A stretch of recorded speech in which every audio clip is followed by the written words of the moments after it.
Welcome to సాక్ష్యం TV. ముందుగా headlines చూద్దాం.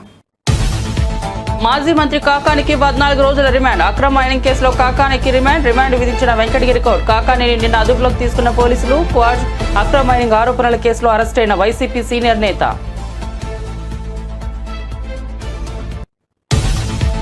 వంశీ చనిపోతే కూటమి ప్రభుత్వం కూలిపోతుందన్న పేర్ని నానిపై కందుల దుర్గేష్ ఫైర్. మనుషుల మరణాలతో రాజకీయ ప్రయోజనాలు ఆశించడం దారుణమన్న దుర్గేష్. పేర్ని నాని మాటలు అవివేకంగా ఉన్నాయని విమర్శ. పవన్ సినిమా విడుదల సమయానికే కొందరు వివాదాలు సృష్టిస్తున్నారని మండిపాటు. వల్లభనేని వంశీ హెల్త్ బులెటిన్ విడుదల చేసిన డాక్టర్లు. గుంటూరు జీజీహెచ్లో వంశీకి వైద్య పరీక్షలు. వంశీకి ఫిట్, నిద్రలో శ్వాస ఆగిపోయే సమస్య ఉన్నట్లు నిర్ధారణ. స్లీప్ టెస్ట్ కోసం మరో ఆసుపత్రికి రిఫర్ చేశామన్న జీజీహెచ్ సూపరింటెండెంట్. ఢిల్లీలో తెలంగాణ బీసీ కాంగ్రెస్ నేతల భేటీ. కులగరడపై రాహుల్ గాంధీకి అభినందనలు తెలిపిన నేతలు. రాష్ట్రంలో జరుగుతున్న కులగరడపై పవర్ పాయింట్ ప్రెజెంటేషన్ వివరాలను సమర్పించిన రాష్ట్ర మంత్రి పొన్నం ప్రభాకర్.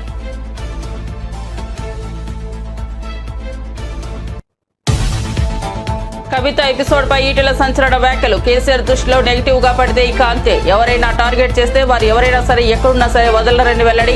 ఎదురు చెప్పే వారిని తన సమీపంలోకి రానియడని వివరణ. 20 ఏళ్లు దగ్గర నుంచి చూసా కేసీఆర్ స్వభావం తనకు తెలుసన్న ఈటెల. కళ్యాణ్ సినిమాలు ఆపే దమ్ము ధైర్యం ఎవరికీ లేవన్న దిల్ రాజు. జూన్ 1 నుంచి థియేటర్ల మూసివత్తా అంటూ ప్రచారం. పవన్ కళ్యాణ్ సినిమాను అడ్డుకోవడానికి అంటూ ప్రచారం. భగ్గుమన్న పవన్ కళ్యాణ్. కందుల దుర్గేష్ నేడు ప్రెస్ మీట్ పెట్టి వివరణ ఇచ్చిన దిల్ రాజు. ఇక వార్త వివరాల్లోకి వెళ్తే, నెల్లూరు జిల్లా పరిధిలోని పొదలకూరు పోలీస్ స్టేషన్లో కాకాని గోవర్ధన్ రెడ్డిపై పలు తీవ్రమైన అభియోగాలు నమోదయ్యాయి. క్వార్ట్జ్ ఖనిజాన్ని అక్రమంగా త్రవ్వడం, దాన్ని అక్రమంగా రవాణా చేయడం, నిబంధనలకు వ్యతిరేకంగా పేలుడు పదార్థాలు ఉపయోగించడం వంటి ఆరోపణలు ఉన్నాయి. అంతేకాకుండా ఈ అక్రమ మైనింగ్ అడ్డుకోవడానికి ప్రయత్నించిన స్థానిక గిరిజనులను బెదిరించారన్న ఆరోపణలు కూడా ఆయనపై ఉన్నాయి. ఈ కేసులో కాకాని A4గా పోలీసులు పేర్కొన్నారు. కోర్టు రిమాండ్ విధించడంలో ఆయన్ను జైలుకు తరలించే ఏర్పాట్లు చేస్తున్నారు. కాకాని గోవర్ధన్ రెడ్డిని బెంగళూరులో ఆంధ్రప్రదేశ్ పోలీసులు అదుపులోకి తీసుకున్న విషయం తెలిసిందే. అనంతరం ఉదయం ఆయన్ను నెల్లూరులోని జిల్లా పోలీస్ శిక్షణా కేంద్రం నుంచి భారీ భద్రతా ఏర్పాట్ల నడుమ వెంకటగిరి కోర్టుకు తరలించారు. మొత్తం 9 పోలీసు వాహనాల కాన్వాయ్తో ప్రత్యేక పోలీస్ బలగాల పహారీలో ఆయనను వెంకటగిరికి తీసుకొచ్చి న్యాయమూర్తి ఎదుట హాజరుపరిచారు. వాదనలు విన్న న్యాయమూర్తి కాకానికి జ్యుడిషియల్ రిమాండ్ విధిస్తూ ఆదేశాలు ఇచ్చారు. జూన్ 1వ తేదీ నుంచి తెలుగు రాష్ట్రాల్లో థియేటర్లు మూసివేయాలని ఎగ్జిబిటర్లు నిర్ణయించారంటూ ఇటీవల వార్తలు రావడం, దీనిపై AP deputy CM Pawan Kalyan తీవ్ర ఆగ్రహం వ్యక్తం చేయడం, ఏపీ సినిమాటోగ్రఫీ శాఖ మంత్రి కందుల దుర్గేష్ ఈ అంశంపై ప్రత్యేకంగా దృష్టి సారించడం తెలిసిందే. పవన్ కళ్యాణ్ వ్యాఖ్యలపై ప్రముఖ నిర్మాత అల్లు అరవింద్ మీడియా ముందుకు వచ్చి తన స్పందన తెలియజేశారు. నేడు మరో ప్రముఖ నిర్మాత దిల్ రాజు మీడియా సమావేశం నిర్వహించి ఈ వ్యవహారంపై తన అభిప్రాయాలను పంచుకున్నారు. జూన్ 1 నుంచి థియేటర్ల మూసివేత అనేది దుష్ప్రచారం మాత్రమేనని స్పష్టం చేశారు. పవన్ కళ్యాణ్ గారి సినిమాలు ఆపే దమ్ము ధైర్యం ఎవరికీ లేవని అన్నారు. ఎగ్జిబిటర్లకు సంబంధించిన వ్యవహారం పక్కదారి పట్టి పవన్ కళ్యాణ్ సినిమాను టార్గెట్ చేస్తున్నారు అనే కోణంలో తప్పుడు ప్రచారం జరిగిందని దిల్ రాజు వివరించారు. ఇందులో తన పేరు ప్రత్యక్షంగా ఎక్కడా వినిపించకపోయినా పరోక్షంగా తన గురించి చర్చించుకుంటున్నారని అందరూ అనుకుంటున్నారని తెలిపారు. మొదలైందంటే April 19 east Godavari distributors exhibitors అక్కడ ఒక మీటింగ్ చేసుకున్నారు. అప్పుడు ఆ మీటింగ్లో ఎగ్జిబిటర్స్ కోరుకోవడం జరిగింది. వాళ్ళకున్న ప్రాబ్లం చెప్తూ, సో ఇట్లా థియేటర్లు వర్కౌట్ అవ్వట్లేదు కాబట్టి మాకు పర్సంటేజ్ విధానం ఉంటే బాగుంటుంది అని. సో పోతే అందరికీ ఎన్నిసార్లు ఉన్నా నేను ఒకటే చెప్పేది, ఈరోజు ప్రతి సినిమా సంవత్సరంలో 150 సినిమాలు రిలీజ్ అవుతే 90 సినిమాలు అందరూ పర్సంటేజ్ విధానంలోనే ఆడుతున్నారు. కొన్ని సినిమాలే రెంట్ ఆర్ పర్సంటేజ్ అనే విధానంలో ఆడుతున్నారు. సో ఈ రెంట్ ఆర్ పర్సంటేజ్ విధానంలో ఆడుతున్న దగ్గరే ఎగ్జిబిటర్స్కి కొన్ని ఇబ్బందులు ఉన్నాయి. కాబట్టి వాళ్ళు అలా ఈస్ట్ గోదావరిలో ఏప్రిల్ 19న డిస్ట్రిబ్యూటర్స్ ఎగ్జిబిటర్స్ మీటింగ్లో వాళ్ళు కోరుకోవడం జరిగింది. సో దానికి కొందరు అక్కడ డిస్ట్రిబ్యూటర్స్ యాక్సెప్ట్ చేయలేదు. అది మాకు హైదరాబాద్కి ఇలా నిర్మాతలకి అది కమ్యూనికేట్ అవుతే ఏప్రిల్ 26 గిల్డ్ మీటింగ్ జరిగింది. గిల్డ్ మీటింగ్లో మాకు హిట్ 3 గురించి బాంబేలో రిలీజ్ ఇష్యూ ఒకటి ఉండే, సెకండ్ ఈస్ట్ గోదావరిలో ఇలా పర్సంటేజ్ విధానం కావాలని వాళ్ళు నిర్ణయం తీసుకొని ఇండైరెక్ట్గా జూన్ 1 నుంచి వాళ్ళది వర్కౌట్ అవ్వకుంటే థియేటర్లు ఇలా ఆపుతాము అని కమ్యూనికేట్ చేయడం జరిగింది. ఇది ఎవ్రీథింగ్ ఎగ్జిబిటర్స్ డిస్ట్రిబ్యూటర్స్ మధ్యలో ఈస్ట్ గోదావరిలో జరిగిన సంఘటన. అది మా గిల్డ్కి వచ్చినప్పుడు గిల్డ్లో మేము ఉన్న వర్కింగ్ కమిటీలో ఉన్న ప్రొడ్యూసర్స్ అందరం ఏమనుకున్నామంటే వాళ్ళకి ఎందుకు వర్కౌట్ అవ్వట్లేదు, వాళ్ళని ఒక 6 months వాళ్ళకు వస్తున్న రెవెన్యూలు ఏంటి, వాళ్ళకు వస్తున్న ఖర్చులు ఏంటి, ఎందుకు వర్కౌట్ అవ్వట్లేదు, వాళ్ళని స్టేట్మెంట్స్ తీసుకొని రమ్మందాము. వచ్చినప్పుడు అది డిస్కషన్లోకి పెట్టి నిజంగా ఎగ్జిబిటర్స్కి, ఎందుకంటే మేము అన్ని టెరిటరీలో ఉన్నాం, ఎగ్జిబిటర్స్ కష్టాలు కూడా మాకు తెలుసు. ఎగ్జిబిటర్స్ కష్టాలు ఏంటంటే మేము డిస్ట్రిబ్యూటర్గా ఉన్నాం కాబట్టి ప్రొడ్యూసర్ నుంచి డిస్ట్రిబ్యూటర్ నుంచి ఎగ్జిబిటర్, ఈ 3 టెరిటరీలు ఒకరికి సంబంధాలు ఉంటాయి. డిస్ట్రిబ్యూటర్లుగా ఉన్నప్పుడు ఎగ్జిబిటర్కి మేము ఇందాక నేను చెప్పినట్టు రెంటార్ పర్సెంటేజ్ అన్నప్పుడు ఫస్ట్ వీక్ బాగా రెవెన్యూ వస్తే రెంట్ ఇస్తున్నాము, సెకండ్ వీక్ కలెక్షన్ తగ్గిపోగానే పర్సెంటేజ్ వస్తుంది. అది వాళ్ళ కష్టమైనది, ఇది మా అందరికీ తెలుసు. దానికి సొల్యూషన్ మేము చాలా రోజులు అనుకుంటున్నాం. కానీ వైసీపీ నేత వల్లభనేని వంశీ మరణిస్తే కూటమి ప్రభుత్వం కూలిపోతున్నట్టు మాజీ మంత్రి పేర్ని నాని చేసిన వ్యాఖ్యలపై రాష్ట్ర పర్యాటక, అటవీ, దేవాదాయ శాఖల మంత్రి కందుల దుర్గేష్ తీవ్ర స్థాయిలో ధ్వజమెత్తారు. రాజమండ్రిలో మీడియా సమావేశంలో ఆయన మాట్లాడుతూ సొంత పార్టీ సభ్యులు మరణించినా పర్వాలేదన్న ధోరణిలో వైసీపీ రాజకీయాలు చేయడం దారుణమని మండిపడ్డారు. మాజీ మంత్రి పేర్ని నాని మాటలు చాలా అవివేకంగా ఉన్నాయని, మనుషులు చనిపోవాలని కోరుకుంటున్నారా అని మంత్రి దుర్గేష్ ప్రశ్నించారు. ఒక వ్యక్తి మరణం ద్వారా రాజకీయంగా లబ్ధి పొందాలని చూడటం హేయమైన చర్య అని అన్నారు. ఏది పడితే అది మాట్లాడితే కుదరదని, ఎక్కడైనా తప్పు జరిగితే చట్ట ప్రకారం కఠిన చర్యలు తీసుకునేందుకు తమ ప్రభుత్వం సిద్ధంగా ఉందని, అంతేకాని వ్యక్తులు చనిపోవాలని తాము కోరుకోవడం లేదని స్పష్టం చేశారు. ఉన్నారు వారు రెగ్యులర్గా నన్ను కాంటాక్ట్ చేస్తూ ఉంటారు. పలానా చోట షూటింగ్ అండి, పలానా ప్రాంతంలో షూటింగ్ అనుమతులు మాకు కొంచెం అక్కడ వారితో చెప్పండి అంటే వెంటనే స్పందించి అర్ధరాత్రి అయినా అపరాత్రి అయినా స్పందించి వాళ్ళకి మనం సహకారం అందిస్తున్నటువంటి సందర్భం ఉంది. అలాంటి సమయంలో కొంతమంది, అందరం నేను అన్నగాని సినిమా ఇండస్ట్రీలో కొంతమంది మేము ఎలా అయినా చేసుకోగలం, మేమే చేసుకోగలం, మాకు సహకారం అవసరం లేదు అంటే మరి ఏ ప్రయోజనాన్ని ఆశించి వారు ఆ మాట అన్నారో నాకు తెలియదు. అదేవిధంగా మరి ఎవరి ప్రోద్బలంతో ఆ మాట అన్నారో కూడా నాకు తెలియదు. దీనికి మళ్ళీ మీకు కొంతమంది ఆనాటి ప్రభుత్వంలో మంత్రిగా ఉన్నటువంటి కొంతమంది బయటకు వచ్చి వారు కూడా రకరకాల మాటలు మాట్లాడుతున్నారు. వారు చెప్పేది ఏంటి, సినిమా అనేది ఏదో ఒక వ్యాపారం, దానికి సంబంధించి ఈ రకంగా చేస్తే ఎలాగనేటువంటి మాట, ప్రభుత్వంతో ఏం సంబంధం లేదనేటువంటి మాట చెప్తున్నారు. మీరు ప్రభుత్వంతో సంబంధం లేదనుకున్నప్పుడు గత ప్రభుత్వంలో ఎందుకు మీరు వారందరినీ ప్రముఖుల్ని తెప్పించుకుని మీరు మాట్లాడారు, మీరు నిర్ణయాలు ఎందుకు చేశారు, తహసీల్దారులనేమో థియేటర్ల దగ్గర పెట్టించి రేట్లు ఎందుకు మీరు కంట్రోల్ చేశారు? మరి ప్రభుత్వం కాదా ఆ రోజు చేసింది, ప్రభుత్వం కాదా ఆనాడు మాట్లాడింది అనేటువంటి విషయాన్ని నేను అడుగుతా ఉన్నాను. అదేవిధంగా కొంత ఈ సినిమాకి సంబంధించినటువంటి ఏదైతే అంశాలు ఉన్నాయో వాటి విషయంలో ప్రభుత్వం యొక్క సహకారం ఏదో స్థాయిలో ఉంటుంది, దాన్ని మనం గమనించాలి, కలిసిమెలిసి వెళ్ళాలనేటువంటి మాట. మేము కూడా మాట్లాడింది ఏంటంటే, ఒక సినిమా ఎవరిదైనా కానివ్వండి, ఆ సినిమా సమయంలోనే ప్రత్యేకించి కొన్ని కొత్త రకాలైనటువంటి వాతావరణాలు సృష్టించబడడం అనేటువంటిది ఎంతవరకు సమంజసం అనేటువంటి మాట మనం చెప్తా ఉన్నాం. తర్వాత ఆ మాజీ మంత్రి, నేను ప్రత్యేకంగా పేరు చెప్పను, మరి ఆ మాజీ మంత్రి యొక్క ఆలోచన విధానం ఏ రకంగా ఉందో నాకు తెలియదు, కానీ మరి మానవత్వం ఉందో లేదో నాకు తెలియదు. కానీ ఇవాళ ఒక సినిమా, ఒక బాగా హైప్ వచ్చినటువంటి ఒక మంచి సినిమా, లేకపోతే ఒక ఇక్కడ ఉన్నటువంటి మన స్వాతంత్రం కోసం పోరాడినటువంటి ఒక నాయకుడి యొక్క అంశంతో తయారైనటువంటి ఒక సినిమాకి సంబంధించి అది ఫ్లాప్ సినిమా అనేటువంటి మాటని చెప్పాడంటే, ఇవాళ నేను ఒకటే మనవి చేస్తున్నాను, ఒక సినిమా అనగానే నువ్వు మాట్లాడినటువంటి పిచ్చి పిచ్చి ప్రాలాపనలా సినిమా తయారవ్వదు. సినిమా అనేటప్పటికీ దాని వెనక ఎంతోమంది కృషి ఉంటుంది. ఒక 3-4 సంవత్సరాల పాటు వ్యయ ప్రయాసాలు కోర్చి ఆ సినిమాని నిర్మిస్తారు. ఆ సినిమాని నిర్మించినప్పుడు ఆ సినిమాకి సంబంధించినటువంటి నిర్మాత కానీ, ఆ సినిమా మీద ఆధారపడినటువంటి వందలాది మంది కుటుంబాలు కానీ, ఇవన్నీ కూడా ఆ సినిమా హిట్ అయితే 4 రోజులు వాళ్ళకి భోజనం వెళ్తారు. నకిలీ ఇళ్ల పట్టాల కేసుకు సంబంధించి పోలీసుల అదుపులో ఉన్న గన్నవరం మాజీ శాసనసభ్యులు వైసీపీ నేత వల్లభనేని వంశీ ఆరోగ్యం మరోమారు క్షీణించింది. దీంతో పోలీసులు ఆయన్ను మెరుగైన వైద్యం కోసం గుంటూరు ప్రభుత్వ ఆసుపత్రికి తరలించి చికిత్స చేయించారు. జీజీహెచ్లోని న్యూరాలజీ విభాగం వైద్యులు వంశీకి పలు వైద్య పరీక్షలు నిర్వహించారు. ఈ పరీక్షల్లో వంశీ శ్వాస తీసుకోవడంలో ఇబ్బంది పడుతున్నట్లు వైద్యులు గుర్తించారు. వల్లభనేని వంశీ ఆరోగ్య పరిస్థితిపై జీజీహెచ్ సూపరింటెండెంట్ తాజాగా ఒక హెల్త్ బులెటిన్ విడుదల చేశారు. వంశీకి ఫిట్స్ ఉన్నాయి, అలాగే నిద్రపోతున్న సమయంలో ఆయనకు శ్వాస ఆగిపోతుందని సూపరింటెండెంట్ తెలిపారు. ఈ సమస్యకు సరైన చికిత్స అందించాలంటే స్లీప్ టెస్ట్ చేయాల్సి ఉంటుందని ఆయన వివరించారు. అయితే ప్రస్తుతం గుంటూరు జీజీహెచ్లో స్లీప్ టెస్ట్ చేసేందుకు అవసరమైన పరికరాలు అందుబాటులో లేవని సూపరింటెండెంట్ పేర్కొన్నారు. ఈ కారణంగా ఆయన్ను స్లీప్ టెస్ట్ చేయించుకోవడానికి వేరొక ఆసుపత్రికి సిఫారసు చేసినట్లు వెల్లడించారు. మరోవైపు ఆసుపత్రిలో చికిత్స పూర్తి కావడంతో వంశీని తిరిగి విజయవాడ జైలుకు తరలించారు. ఎక్స్ఎమ్మెల్యే వంశీ గారు జీహెచ్కి రిఫర్ చేశారు. వారి జైలు సూపరింటెండెంట్ గారు స్లీప్ టెస్ట్ అని రాసి పంపించారు. అయితే అన్ఫార్చునేట్గా ఆ స్లీప్ టెస్ట్ మన దగ్గర లేదు. అంటే అంతకుముందు మనకి ఉండింది. అయితే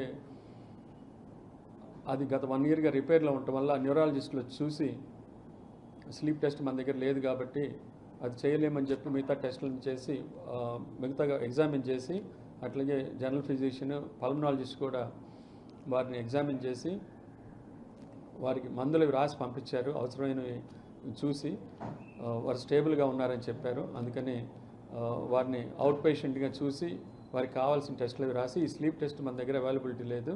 వారు మిగతా హైయర్ సెంటర్ ఎక్కడికైనా స్విమ్స్ కానీ వారి ఇష్టం వచ్చిన చోట అది మనకి చూపించుకోవచ్చు అని చెప్పి వారు ఉన్న చోట్ల వాళ్ళకి సజెస్ట్ చేసి పంపించారు. వారు కూడా హ్యాపీగా వెళ్ళిపోయారు. పల్మనాలజిస్ట్ చూశారు. పెద్ద ఇబ్బంది పడాల్సిన అవసరం లేదు. టెస్టులు ఆయన ఎగ్జామిన్ చేసి మెడిసిన్స్ రాసి పంపించారు. స్లీప్ లెస్ ప్లతిస్మోగ్రఫీ అని అంటే ఏంటంటే వారికి ఇంతకుముందు ఎపిలెప్సీ అంటే ఫిట్స్ కూడా ఉన్నాయట. ఒబేసిటీ వల్ల కానీ మనం నిద్రపోయేటప్పుడు సడన్గా శ్వాస చాలా వరకు ఆగిపోతుంది తెలియకుండానే. దాన్ని అబ్స్ట్రక్టివ్ స్లీప్ యాప్నియా అంటాం. అది మనము ఈ ప్లతిస్మోగ్రఫీ స్లీప్ టెస్ట్ అనే ద్వారా తెలుసుకుంటే దాన్ని బట్టి వాళ్ళకి బీప్యాప్ అనే మెషిన్ ఇంటి దగ్గర పెట్టుకొని నైట్ టైం ఇలా దబాలను శ్వాస ఆగిపోకుండా బ్రెయిన్కి ఆక్సిజన్ అందకుండా పోయి ప్రమాదంలో పడకుండా ఆ టెస్ట్ చేస్తారు. అది బీప్యాప్ పెట్టాలా లేదా, వారికి ఎలాంటి ఆక్సిజన్ అందించాలి ఇంట్లో, ఇలాంటివి కొన్ని దానివల్ల తెలుస్తాయి. ఎక్స్ఎమ్మెల్యే వంశీ గారు జీహెచ్కి తెలంగాణ రాష్ట్ర కాంగ్రెస్ పార్టీకి చెందిన బీసీ నాయకులు దేశ రాజధాని ఢిల్లీలో సమావేశమయ్యారు. కులగణన అంశంపై కాంగ్రెస్ అగ్రనేత రాహుల్ గాంధీ తీసుకున్న చొరవను అభినందిస్తూ ఆయనకు కృతజ్ఞతలు తెలియజేసేందుకు ఈ కార్యక్రమాన్ని ఏర్పాటు చేశారు. ఈ సమావేశంలో భాగంగా తెలంగాణ రాష్ట్ర ప్రభుత్వం చేపట్టిన కులగణన కార్యక్రమం యొక్క పురోగతిని, సంబంధిత వివరాలను రాష్ట్ర మంత్రి Ponnam Prabhakar power point presentation ద్వారా వివరంగా తెలియజేశారు. రాష్ట్రంలో కులగణన పగడ్బందీగా నిర్వహించేందుకు తీసుకుంటున్న చర్యలను వెల్లడించారు. ఢిల్లీలో జరిగిన ఈ కీలక సమావేశానికి తెలంగాణ కాంగ్రెస్ పార్టీకి చెందిన పలువురు బీసీ సామాజిక నేతలు హాజరై కులగణన ఆవశ్యకతపైన, దాని ద్వారా బీసీలకు చేకూరే ప్రయోజనాలపైన తమ అభిప్రాయాలను పంచుకున్నారు. ఈరోజు కేంద్ర ప్రభుత్వం కూడా అదే దారిలో దేశవ్యాప్తంగా కుల సర్వే చేయాలని నిర్ణయించడం జరిగింది. దానికి అనుబంధంగా దేశవ్యాప్తంగా ఉన్నటువంటి బలహీన వర్గాలకు సంబంధించిన కాంగ్రెస్ పార్టీ నాయకులను ఈరోజు ఇక్కడికి పిలిచి భవిష్యత్ కార్యాచరణ అన్ని రకాల ప్రభుత్వాలు రాష్ట్రాల్లో చేయడము, దేశంలో కూడా చేస్తూ బలహీన వర్గాలకు సంబంధించినటువంటి న్యాయం జరగాలి, జితన ఆబాది ఉతన ఇచ్చేదారి అనేటువంటి రాహుల్ గాంధీ గారి భారత్ జోడో యాత్ర నినాదం త్వరలో అమలు కాబోతూ ఉన్నది. సంతోషం. తెలంగాణ రాష్ట్ర బలహీన వర్గాల శాఖ మంత్రిగా ఈ కుల సర్వే జరిగే సందర్భంలో శాసనసభలో బిల్లు పెట్టే సందర్భంగా గౌరవ ముఖ్యమంత్రి గారు, ఉప ముఖ్యమంత్రి గారు, సబ్ కమిటీ చైర్మన్ గారు, గౌరవ సహచర మంత్రులు, పిసిసి అధ్యక్షులు అందరూ కూడా యావత్ తెలంగాణ ప్రజలు, అన్ని ప్రతిపక్షాలు కూడా సహకరించినాయి. కొంతమంది వ్యక్తిగతంగా సహకరించకపోయినా ఈరోజు ఈ గొప్ప కార్యక్రమం తెలంగాణ దేశానికి ఆదర్శవంతం. ఇది ఎవరికి వ్యతిరేకం కాదు. బలహీన వర్గాలు వెనుకబడి ఏదైతే వాళ్ళకి అవకాశం దొరకలేదో ఆ అవకాశం ఈ తద్వారా ఈ యొక్క మార్పులు చేర్పుల ద్వారా భవిష్యత్తులో వారు కూడా ఈ ప్రజాస్వామిక వేదికలో భాగస్వాములు అవుతారని ఆకాంక్షలు తెలియజేస్తాను. తప్పకుండా ఇది role model for Telangana to entire country. ఈరోజు చేసిన దానికి సంబంధించిన ఒక ప్రత్యేకమైన పుస్తకము, దానికి సంబంధించినటువంటి విధానం కూడా తీసుకొచ్చి ప్రభుత్వానికి ఇస్తూ ఉన్నాం. ఏ విధంగా మేము జరిపినటువంటి ప్రక్రియ 0 to 4th February 2024 రోజు ఏ విధంగా అయితే మేము శాసనసభ క్యాబినెట్, దాని తర్వాత శాసనసభలు పెట్టిన నుంచి మళ్ళీ 4th February 2025 దాకా ఎట్లయితే ప్రక్రియ జరిగింది, దాని తర్వాత మొన్న మళ్ళీ రాష్ట్రపతికి గవర్నర్ గారు ఏ విధంగా పంపినారు, ఇవన్నీ కూడా ప్రక్రియను తీసుకొని వివరిస్తూ దేశవ్యాప్తంగా అట్లా జరగాలని కోరుకుంటాను.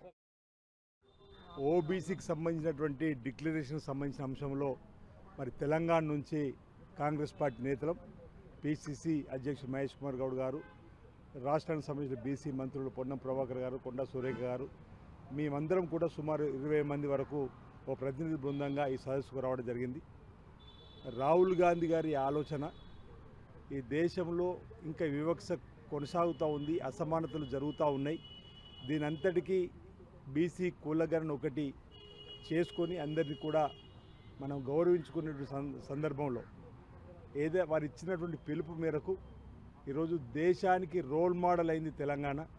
గౌరవ ముఖ్యమంత్రి శ్రీ రేవంత్ రెడ్డి గారు అసెంబ్లీలో 42% బిల్లునిచ్చేటువంటి క్రమంలో కులగణన జరిపినప్పుడు 56.36% తేలిన తర్వాత ఓ శాస్త్రీయ పద్ధతిలో కులగణన జరిపి అంటే ఎక్స్రే లాగా కులగణన చేయాలని చెప్పని రాహుల్ గాంధీ గారు ఇచ్చినటువంటి సూచన, వారు భారత్ జోడోలో పాదయాత్ర చేసినటువంటి ఆలోచనకు అనుగుణంగా రేవంత్ రెడ్డి గారు గౌరవ ముఖ్యమంత్రి హోదాలో మరి కులగణన చేపడితే 56.36% ఉందని తేలింది. అంతవరకు అసలు లెక్కే లేదు, బీసీలది లెక్క తేలిన తర్వాత రాష్ట్ర శాసనసభలో బీసీ సంక్షేమ శాఖ మంత్రి పొన్నం ప్రభాకర్ గారు 42% రాజకీయ ఉద్యోగ విద్యలో కూడా అందివ్వాలని చెప్పని బిల్లు ప్రవేశపెట్టడం, ఆ బిల్లును బలపరిచే అవకాశం ఒక బీసీ బిడ్డగా శాసనసభ్యుడిగా నాకు అవకాశం కలపడం ఈ జన్మలో అంటే బలహీన వర్గాలకు సంబంధించిన సువర్ణ అక్షరాలతో లిఖింపబడేటువంటి బీసీ బిల్లును ఈరోజు రాష్ట్ర శాసనసభ రేవంత్ రెడ్డి గారి నాయకత్వంలో మరి ఆమోదింప చేసుకొని దాన్ని ఢిల్లీకి పంపడం, ఈరోజు బీసీ కులగణన జరగాలని చెప్పినటువంటి రాహుల్ గాంధీ గారి డిమాండ్ తెలంగాణ రోల్ మోడల్ కాబట్టి రాష్ట్ర శాసనసభలో బిల్లును ఆమోదింపజేసి ఢిల్లీ ప్రభుత్వానికి పంపిన తర్వాత ఈరోజు ఢిల్లీ బీజేపీ ప్రభుత్వం కూడా దిగివచ్చి దేశవ్యాప్తంగా కులగణన కూడా చేసి తీర్థమని చెప్పినటువంటి క్యాబినెట్ ఆమోదం పొందడం ఇతరత్ర ముందుకు అడుగులు పడుతున్న క్రమంలో ఈరోజు ఇక్కడ మమ్మల్ని కూడా ఆహ్వానించిన క్రమంలో దేశవ్యాప్తంగా కూడా జనాభా లెక్కలతో పాటు కులగణన కూడా జరగాలని చెప్పి డిమాండ్కి అనుగుణంగా భారతీయ జనతా పార్టీ దిగివచ్చిన మేము భావిస్తూ జంతర్ మంతర్లు జరిపిన ధర్నాలు కూడా బీజేపీకి అల్టిమేట్ ఇవ్వడం జరిగింది. గౌరవ ముఖ్యమంత్రి రేవంత్ రెడ్డి స్వయంగా ముఖ్యమంత్రి హోదాలో ఉన్నటువంటి గౌరవనీయులు రేవంత్ రెడ్డి గారు వచ్చి కూడా జంతర్ మంతర్లు కూర్చున్న తర్వాత ఆ వేడి సెగలు భారతీయ జనతా పార్టీకి తగిలి రాహుల్ గాంధీ గారు ఇచ్చిన డిమాండ్ కూడా ఏ రాష్ట్రానికి వెళ్ళిన వారు మాట్లాడుతూ తీరు కూడా చూసి తప్పదని చెప్పి భారతీయ జనతా పార్టీ కూడా కులగణనకు వచ్చిన సందర్భంలో స్వాగతిస్తూ ఈరోజు ఇక్కడ జరిగేటువంటి బీసీ సదస్సులో తెలంగాణలో జరిగినటువంటి కులగణన తీరుతెన్నులు చెప్పేటువంటి కార్యక్రమం చేస్తాం. భారత్ జోడో యాత్రలో భాగంగా మా నాయకులు రాహుల్ గాంధీ గారు తీసుకున్న కుల సర్వే నినాదం ఇలా వాస్తవంగా మారింది. దానికి దిక్సూచి తెలంగాణ. రాహుల్ గాంధీ ఆశయ సిద్ధి కోసము తెలంగాణ ముఖ్యమంత్రి రేవంత్ రెడ్డి గారు తీసుకొచ్చి సఫలం చేసిన కుల సర్వే, దాంతోపాటు 42% ఓబీసీలకు రిజర్వేషన్ అనేవి ఇలా యావత్ దేశానికి దిక్సూచిగా మారినాయి, మార్గదర్శిగా మారినాయి. దాంట్లో భాగంగానే ఇలా ప్రధానమంత్రి గారు మోడీ గారు ఒక మెట్టు దిగి దేశవ్యాప్తంగా కుల సర్వే చేయాలని నిర్ణయించడం అనేది ఇది నైతికంగా రాహుల్ గాంధీ గారి యొక్క విజయం. అందుకే వాళ్ళ దేశవ్యాప్తంగా ఉన్నటువంటి ఓబీసీ నాయకులు, మాజీ ముఖ్యమంత్రులు, మాజీ సీఎల్పీ నాయకులు, మాజీ పీసీ అధ్యక్షులు, ప్రస్తుత పీసీ అధ్యక్షులు అందరూ కూడా రాహుల్ గాంధీ గారికి ధన్యవాదాలు తెలిపే కార్యక్రమం భాగంగా ఇవాళ ఇండియా ఇంటర్నేషనల్ సెంటర్లో మేము సమావేశం అవుతా ఉన్నాం. కుల సర్వే దేశవ్యాప్తంగా జరగాలి. మోడీ గారు ఇది ప్రకటించడమే కాదు, తక్షణమే ఆచరణలోకి తీసుకురావాలి. కుల సర్వే దేశవ్యాప్తంగా తెలంగాణ మోడల్గా జరగాలి.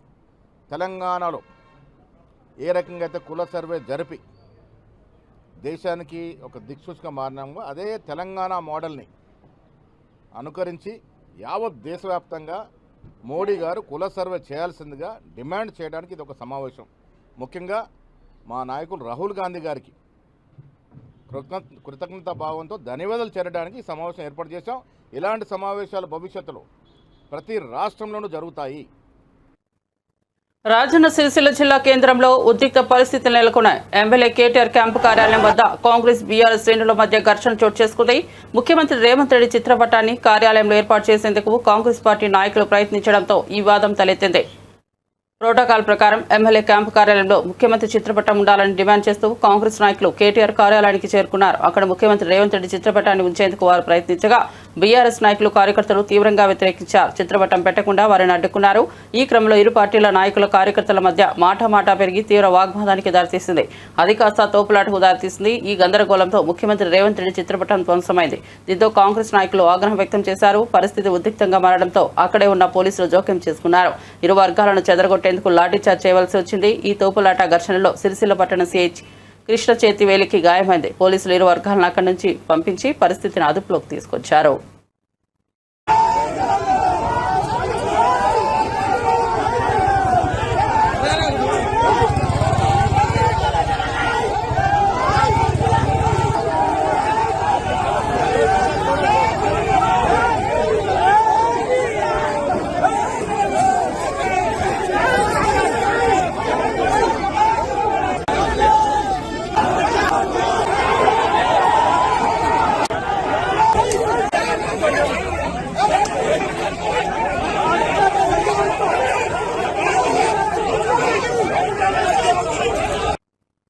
కేసీఆర్ తనను తాను ఓ చక్రవర్తిలా రాజులా భావిస్తుంటాడు. ఒక్కసారి ఎవరిపైన అయినా నెగిటివ్ అభిప్రాయం పడితే ఇక అంతే, అది ఎన్నటికీ మారదు. కేసీఆర్తో కవిత బంధం ఇక అతికే అవకాశమే లేదని బీజేపీ నేత ఈటెల రాజేందర్ సంచలన వ్యాఖ్యలు చేశారు. ఓ మీడియా సంస్థకు ఇచ్చిన ఇంటర్వ్యూలో ఈటెల ఈ వ్యాఖ్యలు చేశారు. కేటీఆర్ కవితల బంధం ఇక ముగిసినట్లేనని ఆయన పరోక్షంగా తేల్చి చెప్పారు. కేసీఆర్ కు ఎదురు చెప్పేవారు ఆ తర్వాత ఆయన దరిదాపుల్లో కూడా వెళ్లలేరని వివరించారు. తెలంగాణ ఉద్యమ కాలం నుంచి దాదాపు 20 సంవత్సరాలుగా కేసీఆర్ వెన్నంటే ఉన్నానని, ఆయన్ను చాలా దగ్గర నుంచి చూసిన వ్యక్తిగా తాను ఈ మాటలు చెబుతున్నానని ఈటెల పేర్కొన్నారు. ఎండలతో అల్లాడుతున్న ఆంధ్రప్రదేశ్ ప్రజలకు చల్లని కబరు. నైరుతి రుతుపవనాలు రాష్ట్రంలోకి ప్రవేశించడానికి రంగం సిద్ధమైంది. భారత వాతావరణ విభాగం అంచనాల ప్రకారం మరికొన్ని గంటల్లోనే నైరుతి రుతుపవనాలు రాయలసీమను తాకనున్నాయి. ఇది సాధారణ రాక కంటే వారం రోజుల ముందే కావడం గమనార్హం. ఈ పరిణామంతో రాష్ట్రంలో రానున్న 3 రోజుల పాటు విస్తారంగా వర్షాలు కురిసే అవకాశం ఉందని వాతావరణ శాఖ వెల్లడించింది. కేరళలో ప్రవేశించిన నైరుతి రుతుపవనాలు ఇప్పటికే గోవా, కర్ణాటక, మహారాష్ట్రలోని కొన్ని ప్రాంతాలతో పాటు ఈశాన్య రాష్ట్రాలైన మిజోరాం, మణిపూర్, నాగాలాండ్లో కొన్ని భాగాలకు విస్తరించాయని ఐఎండీ అధికారులు తెలిపారు. ఈ క్రమంలోనే ఇవి రాయలసీమను పలకరించనున్నాయి. అనంతరం వారం రోజుల్లోగా ఆంధ్రప్రదేశ్ రాష్ట్రమంతా విస్తరించే అవకాశాలున్నాయని అంచనా వేస్తున్నారు. ఇప్పటికే ఉత్తర కోస్తాంధ్ర జిల్లాలో ఆవర్తనం, ద్రోణి ప్రభావంతో ఈదురుగాలులతో కూడిన వర్షాలు కురుస్తున్న విషయం తెలిసిందే. తెలంగాణ పంచాయతీ కార్యదర్శుల ఫెడరేషన్ ప్రతినిధులతో మంత్రి సీతక్క కీలక సమావేశం నిర్వహించారు. రాష్ట్ర వ్యాప్తంగా దాదాపు 10,000 మంది పంచాయతీ కార్యదర్శులకు ప్రాతినిధ్యం వహిస్తున్న ఈ సంఘం పెండింగ్ లో ఉన్న సమస్యల పరిష్కారాన్ని కోరుతూ సమావేశమైంది. వారి వేతన సవరణలు, పదోన్నతుల అంశాలపై ఫెడరేషన్ నేతలు మంత్రి దృష్టికి తీసుకొచ్చారు. పంచాయతీ వ్యవస్థ బలోపేతానికి కార్యదర్శుల పాత్ర ఎంతో కీలకమని, సమస్యల పరిష్కారానికి అవసరమైన చర్యలు తీసుకుంటామని సీతక్క హామీ ఇచ్చారు. ఈ సమావేశానికి పలువురు శాఖాధికారులు కూడా హాజరయ్యారు. అదేవిధంగా మా ఎమ్మెల్యేస్ ఇతర నాయకులందరం కూడా అటెండ్ అవ్వడం జరిగింది. ఆ రోజు మీరు కొన్ని ఇష్యూస్ కూడా అందరి ముందు చెప్పడం జరిగింది. మరి దాంట్లో ఎన్ని సమస్యలు పరిష్కారం అయితే, ఎన్ని కాదు, ఎన్ని లీగల్ గా ప్రాబ్లం ఉన్నాయి, ఇమీడియట్లీ మాకు ఎకనామికల్ గా కూడా బర్డెన్ పడేది, ఇవన్నీ చూసినప్పుడు అప్పటికప్పుడు మేము మరి హామీ ఇవ్వలేము. కాబట్టి ఖచ్చితంగా 25-26 లోపు మా సెక్రటరీ అదేవిధంగా మా కమిషనర్ గారితో కలిసి మిమ్మల్ని ఆహ్వానించి ఒక మీటింగ్ ఆర్గనైజ్ చేస్తామని చెప్పడం జరిగింది. ఇచ్చిన మాట ప్రకారం మరి ఈరోజు 26th బిజీ స్కెడ్యూల్ ఉన్నా కూడా మరి ఈరోజు యొక్క సమావేశాన్ని ఏర్పాటు చేసి మీరు ఏం ఫీల్ అవుతున్నారు, ఏం ప్రాబ్లమ్స్ ఉన్నాయి, మా నుంచి కూడా ఏం ఎక్స్పెక్ట్ చేస్తున్నారు గవర్నమెంట్ నుంచి అనేది మరి ఒకసారి కుల ముఖాముఖి డిస్కస్ చేద్దామని ఈ యొక్క మీటింగ్ చెప్పగానే మా సెక్రటరీ గారు కూడా మరి నిన్న మొన్నంతా ఢిల్లీ బిజీ స్కెడ్యూల్లో ఉండి కూడా ఈరోజు వారు కూడా రావడం జరిగింది. అదేవిధంగా సృజన గారు, కమిషనర్ గారు కూడా వారు కూడా అటెండ్ అవ్వడం జరిగింది. మీ కమిటీ తరఫున కూడా మీరందరూ వచ్చినందుకు ధన్యవాదాలు. ఏదున్నా కూడా జెన్యున్ గా అందులో ప్రాక్టికల్ గా కూడా ఆలోచించాడు. ఎందుకంటే అందరం కలిస్తేనే గ్రామ స్వరాజ్యం అనేది ఉంటుంది. మరి ఈ రోజు గ్రామాలలో సర్పంచులు లెక్క కొద్దిగా అదనపు బార్డర్ ఉంది. విఆర్ఏ వాళ్ళు కూడా లెక్క కొంత మీకు అదనపు బార్డర్ పడింది. రాబోయే కాలంలో ఇది తొందరగా విఆర్ఓలు కూడా మాక్సిమం వాళ్ళని కూడా సెలెక్ట్ చేస్తున్నట్టుంది. తర్వాత గ్రామ పంచాయతీలు కూడా అయితే అది తొందరగా కంప్లీట్ కావాలని మేము కూడా ఆలోచన చేస్తున్నాం. ఎలక్షన్స్ ఎమ్మెల్యేస్ ఇతర నాయకులందరం కూడా అటెండ్ అవ్వడం జరిగింది. ఆ రోజు మీరు కొన్ని issues one nation one election పై దేశవ్యాప్తంగా చర్చలు ముదురుతున్న తరుణంలో చెన్నైలో బీజేపీ నిర్వహిస్తున్న ప్రత్యేక సెమినార్ కు ఏపీ ఉప ముఖ్యమంత్రి పవన్ కళ్యాణ్ ముఖ్య అతిథిగా హాజరవుతున్నారు. ఇప్పటికే ఎన్డీఏ భాగస్వామిగా పవన్ ఈ అభ్యంతరం లేని మద్దతును ప్రకటించారు. తమిళనాడు డీఎంకే వేదికపై తీవ్ర వ్యతిరేకత తెలిపిన సమయంలో అదే గడ్డపై పవన్ మద్దతు పలుకుతున్నట్లు అంచనా. చెన్నైలో బీజేపీ నేతలు పవన్ కు ఘనంగా స్వాగతం పలికారు. ఈ సెమినార్ ద్వారా పవన్ చేసిన వ్యాఖ్యలు దక్షిణాది రాష్ట్రాల్లో ఈ డిబేట్ ను మరింత వేడెక్కించే అవకాశం ఉందని రాజకీయ వర్గాలు భావిస్తున్నాయి. And all these things, if you look at together, why we have to have an election every 3 months or 4 months, either municipal elections, either panchayat elections, either state elections or MP elections or MLA elections consistently. What is happening in Bihar will have an impact in Tamil Nadu. What is happening in Andhra will have an impact in Maharashtra.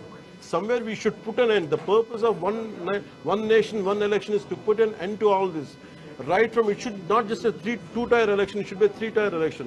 Right from parliament, right from assemblies to till the local bodies, it should be one election. That is the intent, that is the purpose of this entire exercise what we are doing. Thank you. Leaving the political food to be gained here, you said that there has been a talk that federal structure may be disturbed. In which way federal structure could be, if you look at that's what I was saying in the speech. In Odisha, if you say people have decided, we are undermining the capability and intelligence of people. People are extremely smart. They know whom to vote for. They don't, someone like, it is all about, we are talking, the entire central leadership are under the Modi's completely, we are taking it forward. It is not about who wins or who loses. It's about what best we can do for the people. In this particular scenario, one nation, one election, the development will be very fast. And for example, if I even 15th Finance Commission funds are getting delayed because they say that panchayat elections had to be held for that. And so many issues are recurring. There is no federal structure, federal spirit will be like it will be disturbed. There is no way. It's always a fear. It is more of a political debate rather than reality. That's what we'll. Given the present form, Election Commission grapples with conducting elections, stretching it to 3 months, 4 months. Do you think when they have to hold for the entire assembly? Sir, we have to understand. Sir, we have to understand. We have to understand. We have to understand. Don't undermine. Let us not undermine the capabilities of our Indian administration. We did the first elections. We went to the interiors of the Assam. We went to the interiors of forest on elephant. We have taken the ballot boxes on elephant bags. I think we are capable. If we are able to do Aadhaar card, no one could do till today. I think simultaneous elections is not an issue with the size of administrative strength we have. I think that can't hold water. But parliament elections alone could take 2 to 3 months. We will devise ways. We will find ways. It will take much longer time. Not necessarily. We will devise ways. We will find ways. Even let us say, okay, your argument say if it's say 2 months or 3 months. But when compared to, imagine recurring elections every 1 year, 2 years, which is better? This is better. But we firmly believe we have the administrative capability and administrative ability to take this forward. So what is being asked is that if a president rule is being implemented, that is actually going to break this cycle. How do we have any options for that, to handle that? This is what I'm saying. Instead of negating it, instead of let it go forward, then whatever the hurdles are there, that's what I've been saying it continuously even before and even now. I think we can negate, we can discuss. Let us have a discussion about it without even negating it. Let us agree and we can go forward and we'll see how it can unfold, because no one is going to violate the constitution in this country. It will take, maybe we have some issues, we can sit and discuss and we can solve it. But if you don't give a dialogue, if you don't give a space for dialogue, the issue is going to crop up.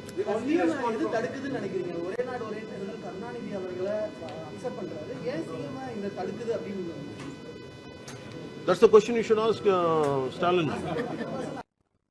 ముంబైలో భారీ వర్షాలు ఆర్థిక రాజధానిని స్తంభింపజేశాయి. రాత్రి నుంచి ఎడతెరిపి లేకుండా కురుస్తున్న వర్షాలతో లోతట్టు ప్రాంతాలు జలమయమయ్యాయి. రహదారులు నదులను తలపిస్తున్నాయి. రైలు విమాన రాకపోకలు తీవ్రంగా అంతరాయం కలిగాయి. ఎయిర్ ఇండియా సహా పలు విమాన సంస్థలు ట్రావెల్ అడ్వైజరీ జారీ చేశాయి.